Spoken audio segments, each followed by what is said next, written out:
श्लोक 9.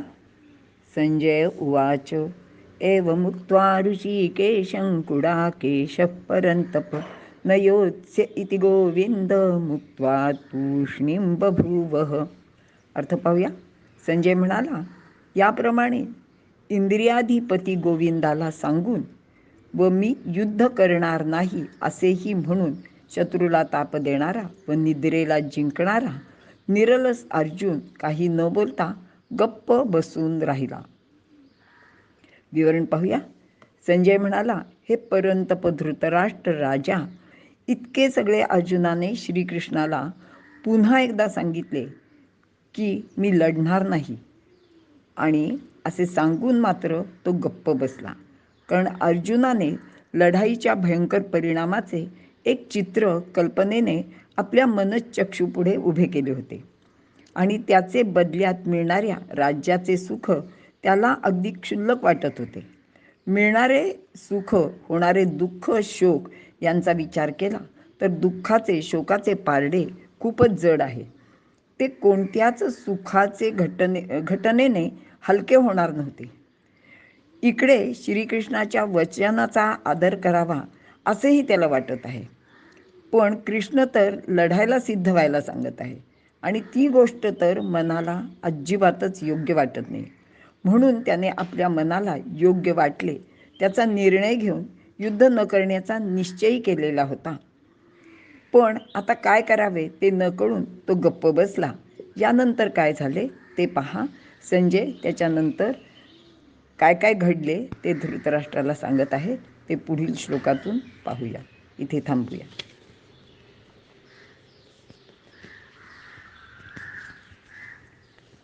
नमस्कार. संजय धृतराष्ट्राला अर्जुनाची स्थिती सांगत आहे, आणि त्याच्यानंतर भगवंतांनी काय केलं ते पण सांगत आहे. श्लोक 10. तमुवाच ऋषिकेशः प्रहसन्निव भारत सेनयोरुभयोर्मध्ये विषीदन्तमिदं वचः. अर्थ, हे भरतवंशीय धृतराष्ट्रा, दोन्ही सैन्याचे मध्यभागी मोह पावलेल्या किंवा मोह झालेल्या त्या अर्जुनाला प्रसन्नपणे हसून श्रीकृष्ण काय म्हणाले ते ऐका. विवरण पाहूया. प्रहसन, प्रसन्न मुखाने किंवा थट्टेच्या सुरात हसणे. प्रहसन म्हणजे विनोदी छोटे नाटक. इथे अर्जुनाचा एकंदर अवतार पाहून श्रीकृष्ण त्याची थट्टा करण्यासाठीच हसले. सुरुवातीला अर्जुनाने मोठ्या ऐटीत आत्मविश्वासाने शंख फुंकला व सहजतेने गांडीव उचलून श्रीकृष्णाला म्हणाला की हे कौरव सैन्य उतावळे व दुष्टबुद्धीचे आहेत. त्यांचे अंगी पराक्रम नसताना युद्धाच्या गप्पा मारतायत आणि युद्धाची हावसुद्धा धरतायत. या रणांगणावर अजून कोण कोण वीर आहेत, मला नक्की कोणाशी युद्ध करायचे आहे ते मला पाहायचे आहे. म्हणून तू आपला रथ दोन्ही सैन्याचे मधोमध उभा कर. आणि आता त्याच ठिकाणी म्हणजे दोन्ही सैन्याच्या मध्ये रथात अर्जुन धनुष्य टाकून हताश होऊन रडत रडत म्हणत आहे की मी युद्ध करणार नाही.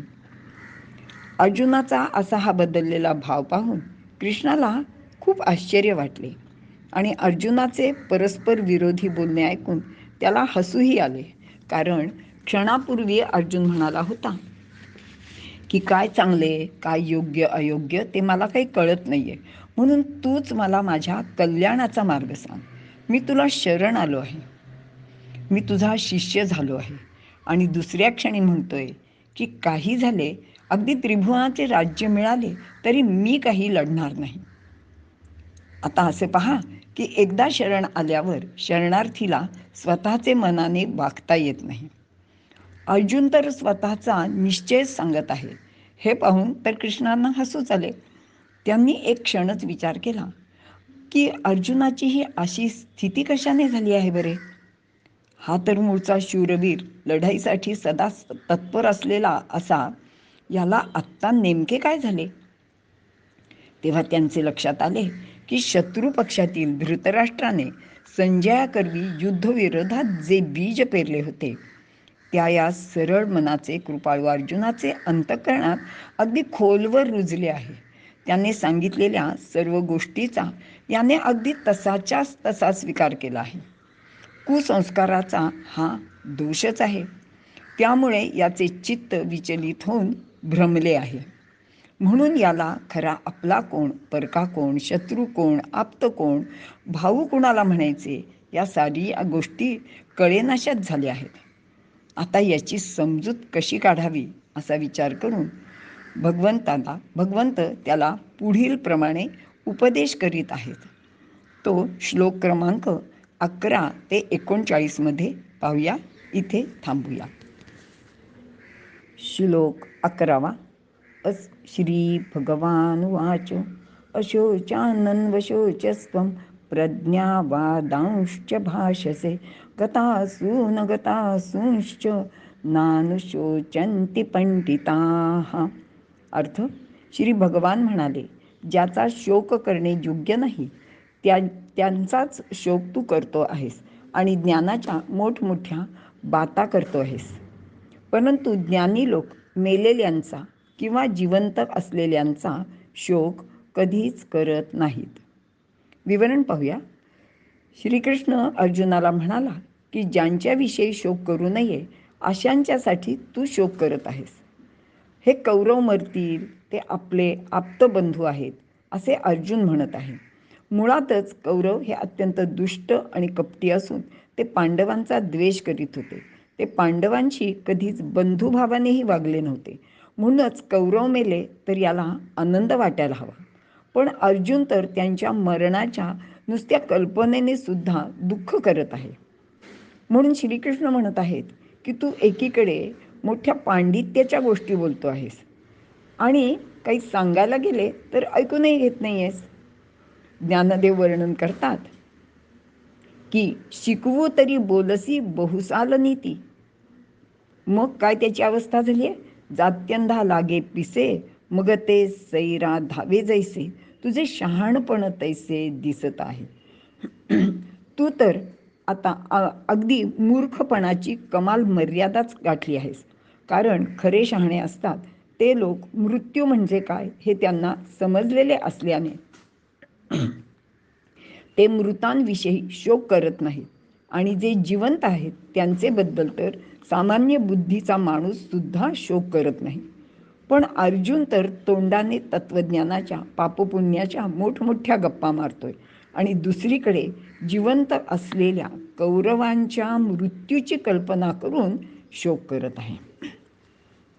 या जगात दोनच गोष्टी आहेत, एक सत आणि दुसरे असत. शरीरी हा सत आहे तर शरीर हे असत आहे. शरीराचा नित्य विनाश होत असतो. ते जड असते, ते विकारी असून नित्य परिवर्तनीय आहे. म्हणून अशा शरीराबद्दल शोक करणे योग्य नाही. दुसरा सत असलेला शरीरी जो अविनाशी, निर्विकार, नित्य आणि अपरिवर्तनीय आहे, जे आहे त्याबद्दल शोक करणेही योग्य नाही. म्हणून जे आहे किंवा जे नाही त्या दोन्हीबद्दल शोक करू नये. श्रीकृष्ण अर्जुनाला असं सांगत आहे की दुसरे असे आहे की जी गोष्ट आपली नाही ती आपली म्हणणे ही फार मोठी चूक आहे आणि अर्जुन नेमकी तीच चूक करत आहे.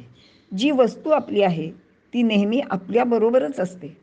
कौरवांचा विचार केला तर ते कधीच पांडवांचे नव्हते, पण पांडव मात्र त्यांना आपले मानण्याची चूक करीत होते. कौरव पांडवांचे नसल्याने त्यांचे बरोबर असण्याचा प्रश्नच नव्हता. ते सदैव पांडवांचे विरोधात होते. हीच गोष्ट श्रीकृष्ण अर्जुनाला समजावून सांगत आहे. आध्यात्मिक अर्थ लक्षात घेता शरीर आपले नसते, त्याच्यावर आपली सत्ताच नसते, त्याच्यावर फक्त काळाची सत्ता आहे. जो शरीरी सतत बरोबर असतो तो मात्र आपल्याला कळतच नाही. आता शरीरावर आपली सत्ता नसते म्हणजे काय की आपल्या अवयव, हा माझा हात, हा माझा पाय, हा माझा डोळा किंवा हे माझं असं ज्याला आपण म्हणतो ते सतत आपल्याबरोबर राहीलच असं नसतं. एखाद्या ॲक्सिडेंटमध्ये किंवा एखाद्या दुर्घटनेत एखादा अवयव आपण गमावतो आणि तो आपल्याला परतसुद्धा कधी मिळत नाही. म्हणजेच त्याच्यावर आपली जर सत्ता असती तर त्याला आपण असं सहजासहजी सोडलं नसतं. पण आपण मात्र त्याला आपलं असं म्हणतो. आता जर आपल्या प्रत्यक्ष अवयवांचं असं आहे तर नातेवाईकांचा बद्दल काय बोलायचं? कारण नातेवाईक हे तसेही कधी आपले नसतातच. ते स्वार्थापोटी आपल्या आसपास गोळा झालेले असतात. मराठीत एक छान म्हण आहे की असतील शिते तर जमतील भूते. तर असं हे जे सगळं आपल्या भोवतीचे गोतावळा आहे त्याच्याबद्दल आपण फार मोहात अडकू नये आणि त्यांना आपलं आपलं म्हणू नये, असाच जणू काही श्रीकृष्ण अर्जुनाला उपदेश करीत आहे. इथे आपण थांबूया. नमस्कार. भगवंतांनी या अध्यायात अर्जुनाला सांख्य योग सांगितलेला आहे. पुढच्या श्लोकाला सुरुवात करण्यापूर्वी सांख्य म्हणजे काय त्याचा थोडक्यात विचार करूया. ही सर्व माहिती मी वेगवेगळ्या पुस्तकातनं इथे संकलित केलेली आहे. सांख्य शब्द हा संख्या या शब्दावरून तयार झाला आहे. संख्या शब्दाचा अर्थ सम्यक स्थान, विचार करणे, तत्वनिश्चयासाठी वादविवाद करणे असा आहे.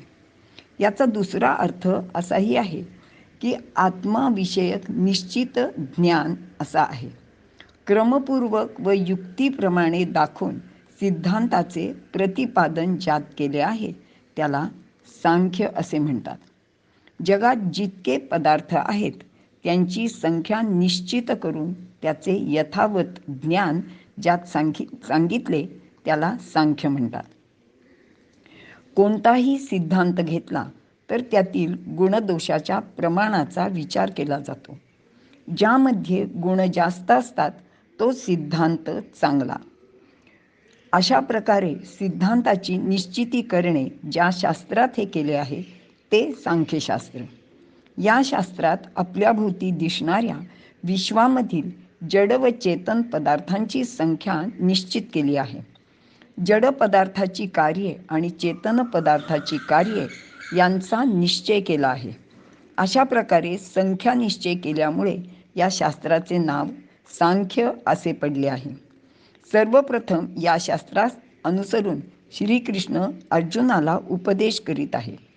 आपले व परक्याचे या विषयीचा मोह दूर करण्यासाठी या शास्त्राचा उपयोग होणे शक्य आहे. तसा दुसऱ्या कोणत्या शास्त्राचा होणे शक्य नाही. कारण या शास्त्रात जगातील संपूर्ण तत्वांचे यथार्थ ज्ञान आहे. ते ज्ञान प्राप्त केल्यानंतर मनुष्यामध्ये मोह किंवा अज्ञान राहणे शक्य नाही, असे हे सांख्यशास्त्र कपिल मुनींनी आपल्या मातेला सांगितले आहे. कपिल मुनी हे सांख्यशास्त्राचे प्रवर्तक आहेत. तत्वज्ञानाच्या द्वारा मोक्ष प्राप्ती करून घेणे हे सांख्यशास्त्राचे उद्दिष्ट आहे. सांख्यदर्शन कर्मकांडापेक्षा ज्ञानकांडाला अधिक महत्त्व देते, हे त्याचे खास वैशिष्ट्य आहे. उपनिषदातही ज्ञानाला कर्माहून श्रेष्ठ मानले आहे. कपिल महामुनींना आदिसिद्ध असे मानण्यात येते. त्याचे कारण यांनीच प्रथमतः ध्यान आणि तप या मार्गाचा उपदेश केला. त्यापूर्वी कर्म हा एकच मार्ग होता आणि ज्ञान केवळ चर्चेची बाब होती. कपिल महामुनींनी ज्ञानाला साधनेचे रूप दिले आणि मोक्ष मार्गात त्याग, तपस्या व समाधी या तत्वांना महत्त्व प्राप्त करून दिले. कपिल मुनी हे निरीश्वरवादी होते. त्यांनीच प्रथम प्रकृती पुरुष विवेकाच्या द्वारे विकासवादाचे प्रतिपादन केले व सृष्टी एका विशिष्ट क्रमाने उत्पन्न होते व लय पावते असेही सांगितले. आता पुढच्या श्लोकांचा विचार करूया. इथे थांबूया. श्लोक 12. न त्वेवाहं जातु नासन् न त्वन्नेमे च नाधिपाः न चैव न भविष्यामस् सर्वे वयमतः परम. अर्थ पाहूया. हे अर्जुना, तू, मी व हे सर्व राजे आज आहेत तसे कधी नव्हतो असे नाही. त्याचप्रमाणे या देहानंतर सर्व असणार नाहीत असेही नाही. म्हणजेच आज जे आपण सर्वजण इथे आहोत ते यापूर्वीही होतो आणि हा देह गेला तरी त्यानंतर सुद्धा असणार आहोत. विवरण पाहूया. मागील श्लोकात गतासू म्हणजे ज्यांचे प्राण गेलेले आहेत, म्हणजे जे जिवंत नाहीत, आणि अगतासू म्हणजे जे जिवंत आहेत, अशा दोन्ही गोष्टीबद्दल शहाणे किंवा पंडित लोक शोक करीत नाहीत असे भगवंताने सांगितले आहे. आता प्रत्येकाला पुनर्जन्म असतो असा सिद्धांतच जणू भगवंत सांगत आहेत.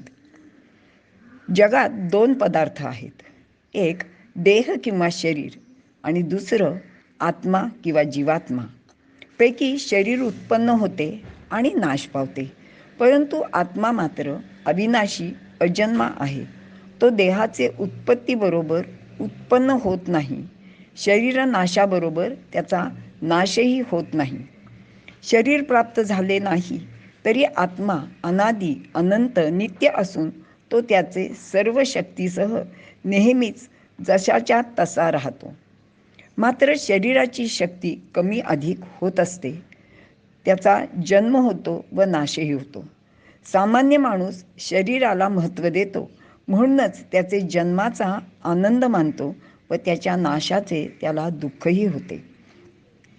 ज्ञानी लोक मात्र माणसाकडे स्थूल शरीराचे दृष्टीने पाहत नाहीत, तर आत्मबुद्धीने पाहतो. आत्मा, बुद्धी, मन ही सूक्ष्म आहेत, ती दृश्य नाहीत. तर शरीर आणि इंद्रिये ही स्थूल आहेत, ती दृश्य आहेत. म्हणूनच सामान्य माणूस या दृश्य गोष्टीलाच महत्त्व देतो.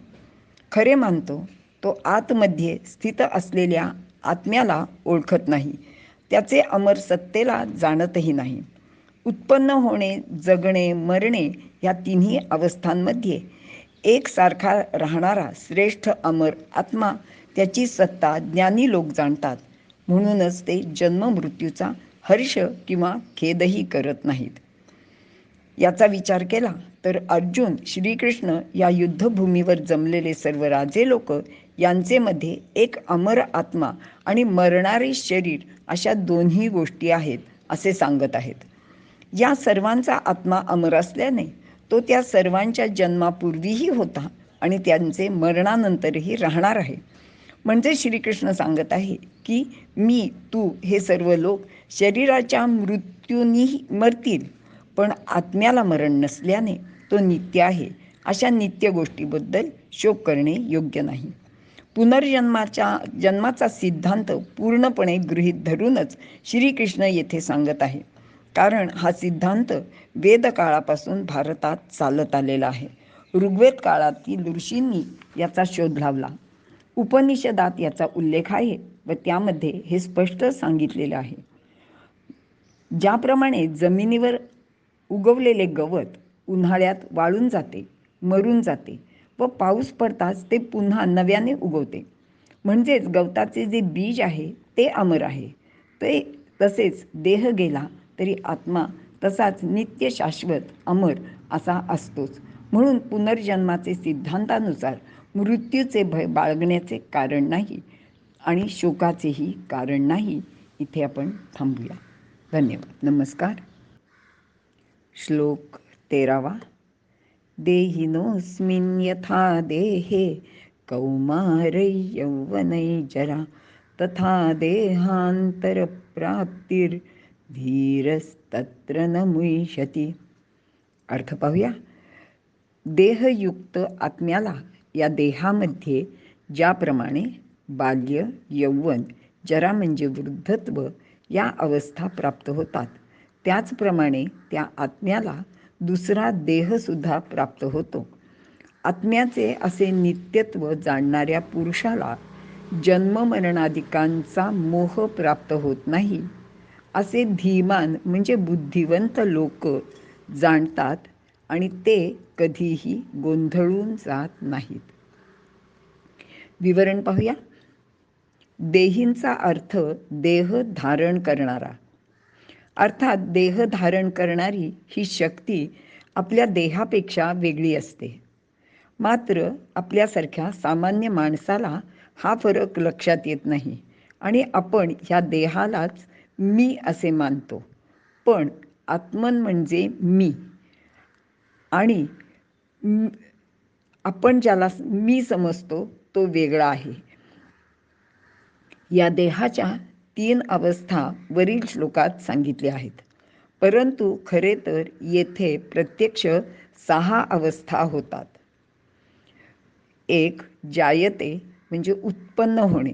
2. अस्ति म्हणजे असणे किंवा राहणे. वर्धते वाढणे. 4. विपरिणितये म्हणजे परिणत होणे. 5. क्षीयते म्हणजे क्षीण होणे आणि नाश पावणे. नश्यती म्हणजे नाश पावणे. या 6 अवस्थांमध्ये बाल्य, तारुण्य, जरा या 3 अवस्था येतात. एखाद्याचा मृत्यू जर तरुणपणात झाला तर त्याला वार्धक्य येत नाही, आणि बालपणात जर झाला तर त्याला तारुण्य व वार्धक्य येत नाही. मात्र सर्वसामान्यपणे माणसाच्या आयुष्याचा विचार केला तर या 3ही अवस्था त्याला प्राप्त होतात. एकानंतर दुसरे, दुसऱ्यानंतर तिसरे, या क्रम केव्हाही बदलणार नाही.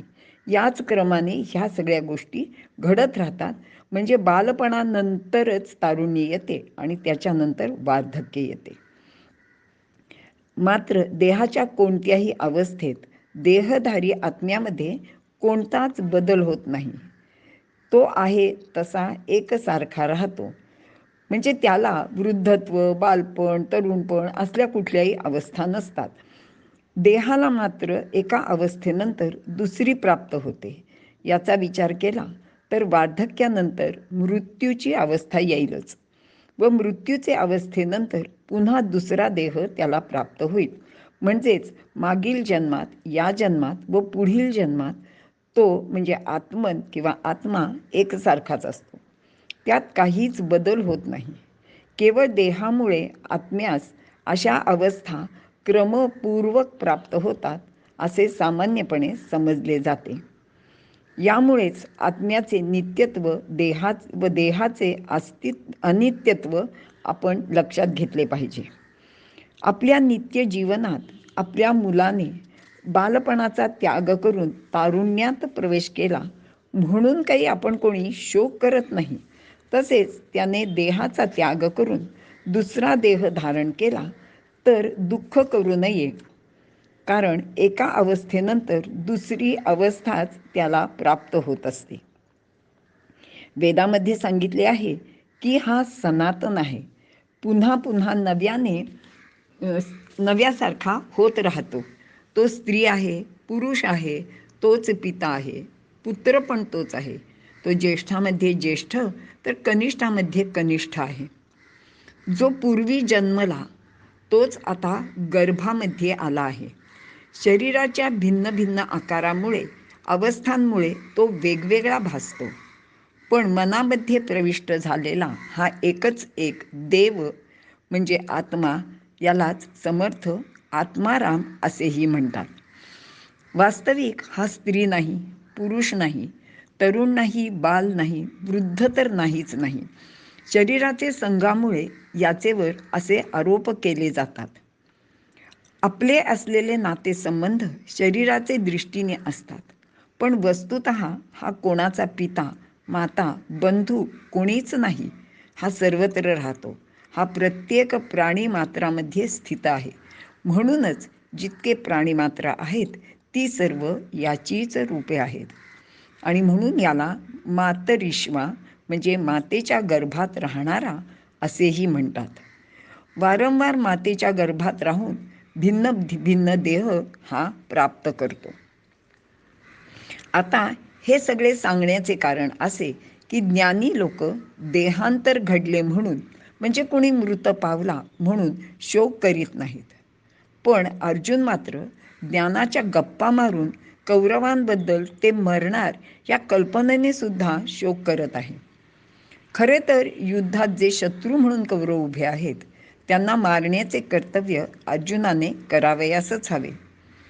पण तो तर कर्तव्य टाळून अहिंसेचा जप करीत प्रतिकार शून्य होऊन मरण इच्छित आहे. ते तर महापापच आहे. शत्रूला ठार मारणे हे मोठे पुण्य आहे. पण अर्जुन मोहामुळे हे सर्व विसरला आहे. भगवंत त्याला अजूनही पुढे काही उपदेश करणार आहेत. ते पुढील श्लोकात पाहूया. इथे थांबूया. धन्यवाद. श्लोक 14. मात्रा स्पर्शास्तु कौन्तेय शीतोष्ण सुखदुःखदाः आगमापायिनो नित्यांस्तितिक्षस्व भारत. अर्थ पाहूया. हे कुंतीपुत्र अर्जुना, इंद्रियांचे बाह्य सृष्टीशी होणारे स्पर्श म्हणजे शीत उष्ण, सुख आणि दुःख देणारे आहेत. ते कधी असतात तर कधी नसतात, म्हणून ते अनित्य आहेत. यासाठी हे भरतकुलोत्पन्ना ते तू सहन कर किंवा ते सहन करायला तू शिक. ज्या गोष्टीमुळे शोकमोह होतो तो संबंध नित्य नसतो. इंद्रियांचा संबंध जगताशी आल्याने सुखदुःख, शीत उष्ण, शोक किंवा समाधान इत्यादी द्वंद्वे भासमान होतात. मात्र इंद्रियांचा विषयांशी संबंध आला नाही तर ही द्वंद्वे भासमान होत नाहीत. तसेच हे संबंध कधी होतात तर कधी होत नाहीत. एकाच पदार्थामुळे कधी सुख तर कधी दुःख प्राप्त होते. म्हणूनच हे अनित्य आहेत. आपल्याला लक्षात येण्यासाठी एक उदाहरण देते की अग्नी ह्याला जर आपण स्पर्श केला तर आपल्याला दुःख होते. पण याच अग्नीमुळे आपले अन्न शिजते, आपल्याला उबदारपणा प्राप्त होतो किंवा अन्य अनेक घटना त्याच्यापासून आपल्याला सुख देणाऱ्या निर्माण होतात. अग्नी हा एकच पदार्थ आहे, पण तो कधी आपल्याला त्रास म्हणजे दुःख देतो तर कधी त्याच्या अस्तित्वाने सुद्धा आपण सुखी होतो. म्हणूनच या द्वंद्वांनी मोहित होण्यापेक्षा ही द्वंद्वे सहन करणे चांगले, असे अर्जुन श्रीकृष्णाला सांगत आहे. मात्रा या शब्दाचा अर्थ प्रकृती, प्राकृतिक जग, प्रकृती तत्व असा आहे आणि याच शब्दापासून मॅटर हा शब्द झाला आहे. मात्रा म्हणजे प्रकृती. या सृष्टीतील सर्व पदार्थ यांचा स्पर्श झाला की सुखदुःखे उत्पन्न होतात. म्हणून याबद्दल आसक्ती नसावी. पृथ्वी, आप, तेज, वायू, आकाश या 5 महाभूतांचे गंध, रस, रूप, स्पर्श आणि शब्द हे गुण आहेत. या गुणांचे ग्रहण क्रमाने नासिका, जिव्हा, नेत्र, त्वचा व कान या 5 इंद्रियांचे द्वारे होते. त्यामुळे सुखदुःखाचा भास निर्माण होत असतो.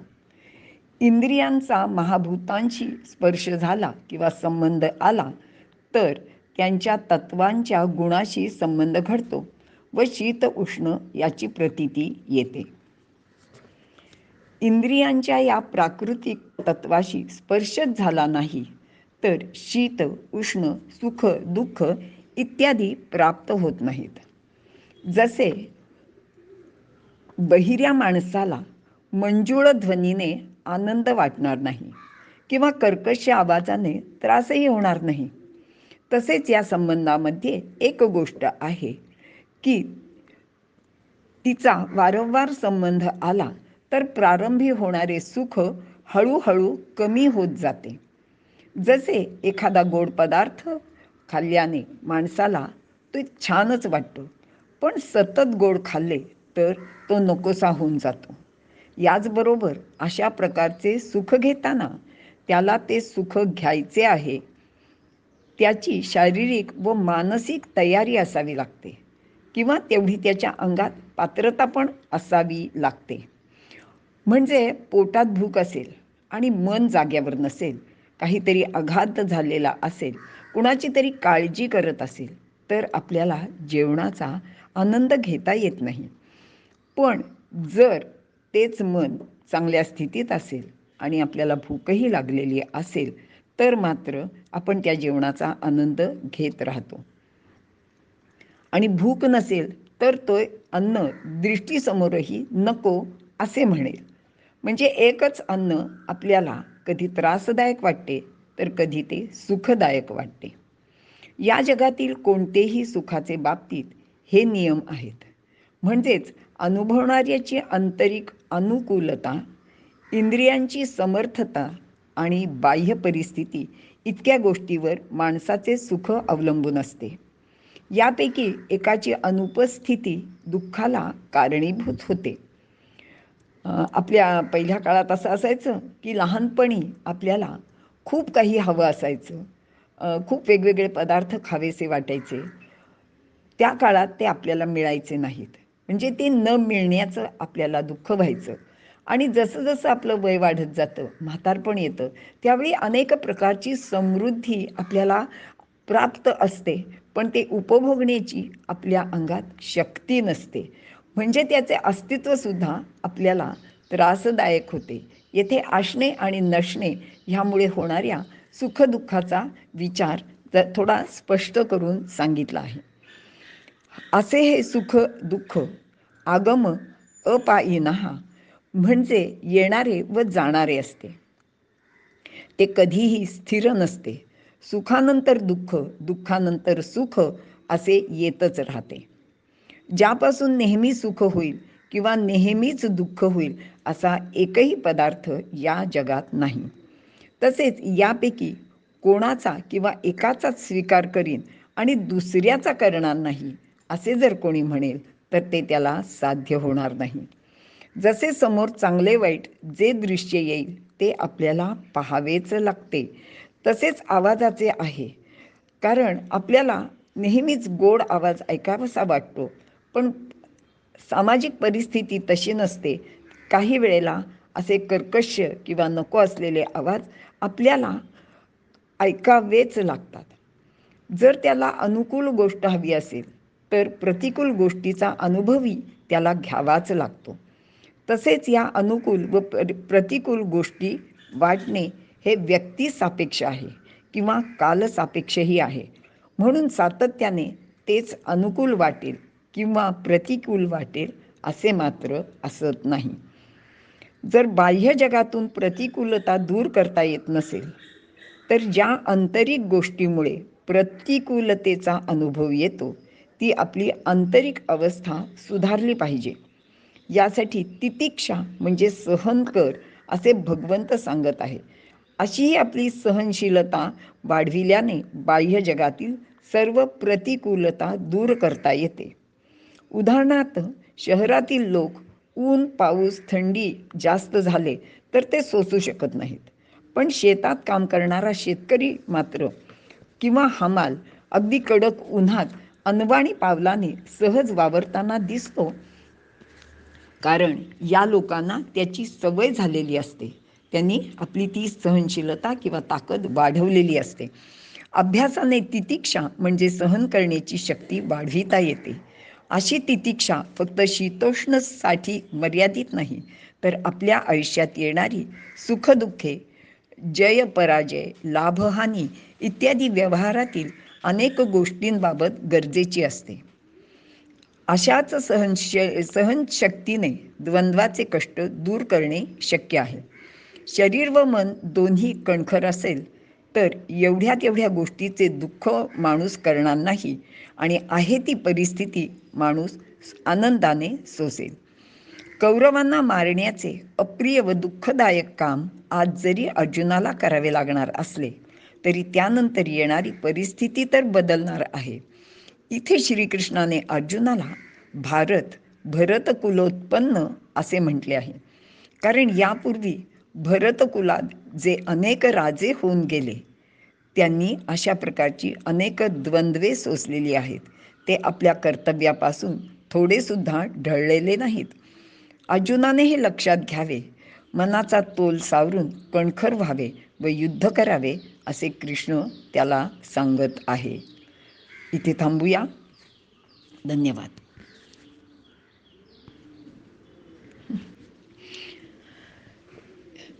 श्लोक 15. यम ही न व्यथयन्ते ते पुरुषं पुरुषर्षभ समदुःख सुखं धीरं सोमृतत्वाय कल्पते. अर्थ पाहूया. हे पुरुष श्रेष्ठा, जी सुखदुःखे समान मानणाऱ्या धीर किंवा धैर्यवान पुरुषाला ते पीडा देत नाहीत. ते अमृत तत्वाला योग्य होतात किंवा प्राप्त होतात. धीर पुरुष, ज्याने ही द्वंद्वे सहन करण्याची शक्ती आपल्यामध्ये वाढविली आहे, म्हणजे जो सुखाची किंवा दुःखाची कोणतीही अवस्था प्राप्त झाली असता समबुद्धीने कर्तव्यनिष्ठ राहतो, त्याला धीर असे म्हणतात. सुख प्राप्त झाले असता त्याचा गर्व न करणे किंवा त्यात वाहवत न जाणे किंवा आपली आयुष्य आराम करण्याची वृत्ती न वाढविणे आणि दुःख प्राप्त झाले असता हताश न होता, दुःख करीत न बसता आपले कर्तव्य पार पाडणे, म्हणजेच कोणत्याही अवस्थेत मनाचा तोल ढळू न देणे, हे मोठ्या धैर्याचे काम आहे. धीर म्हणजे बुद्धिवान माणूस. समवृत्ती ही एक फार मोठी शक्ती आहे. ती प्राप्त करून घेतली तर माणसाला मोठे सामर्थ्य प्राप्त होते. तो कोणत्याही स्थितीत आपल्या स्थानावर अढळ राहू शकतो. अर्जुन स्वतःला धीर पुरुष मानत होता, पण आचार्यांच्या किंवा बांधवांच्या मृत्यूचे कल्पनेने तो हताश, दुःखी होऊन रडत बसला होता. पुण्य करून त्याला मोक्षसुद्धा हवा होता. त्याने कल्याणाचा मार्गसुद्धा भगवंताला विचारला होता. म्हणून श्रीकृष्ण त्याला सांगत आहे की सुखदुःखाचे द्वंद्वापलीकडे गेल्याशिवाय ब्रह्मतत्व किंवा मोक्ष प्राप्त होत नाही. तो प्राप्त करावायचा असेल तर अशी सुख दुःखे सहन करावीच लागतील. अमरत्व किंवा अमृततत्व म्हणजे ज्याला मरण नाही, म्हणजेच ज्याला अंत नाही असे तत्व, आणि ते फक्त ब्रह्म हे एकमेवच आहे. आपल्या शरीरात ज्याचा अंश आहे त्यालाच आत्मा असे म्हणतात. जो मनुष्य अनुकूल अथवा प्रतिकूल परिस्थितीत आपले मन स्वाधीन ठेवते, मन चंचल होऊ देत नाही किंवा परिस्थितीचे प्रवाहाबरोबर तो वाहत जात नाही, तो मोठा सामर्थ्यवान किंवा धीर पुरुष व मानसिक समानता राखणारा माणूस अमृत तत्व प्राप्त करून घेतो.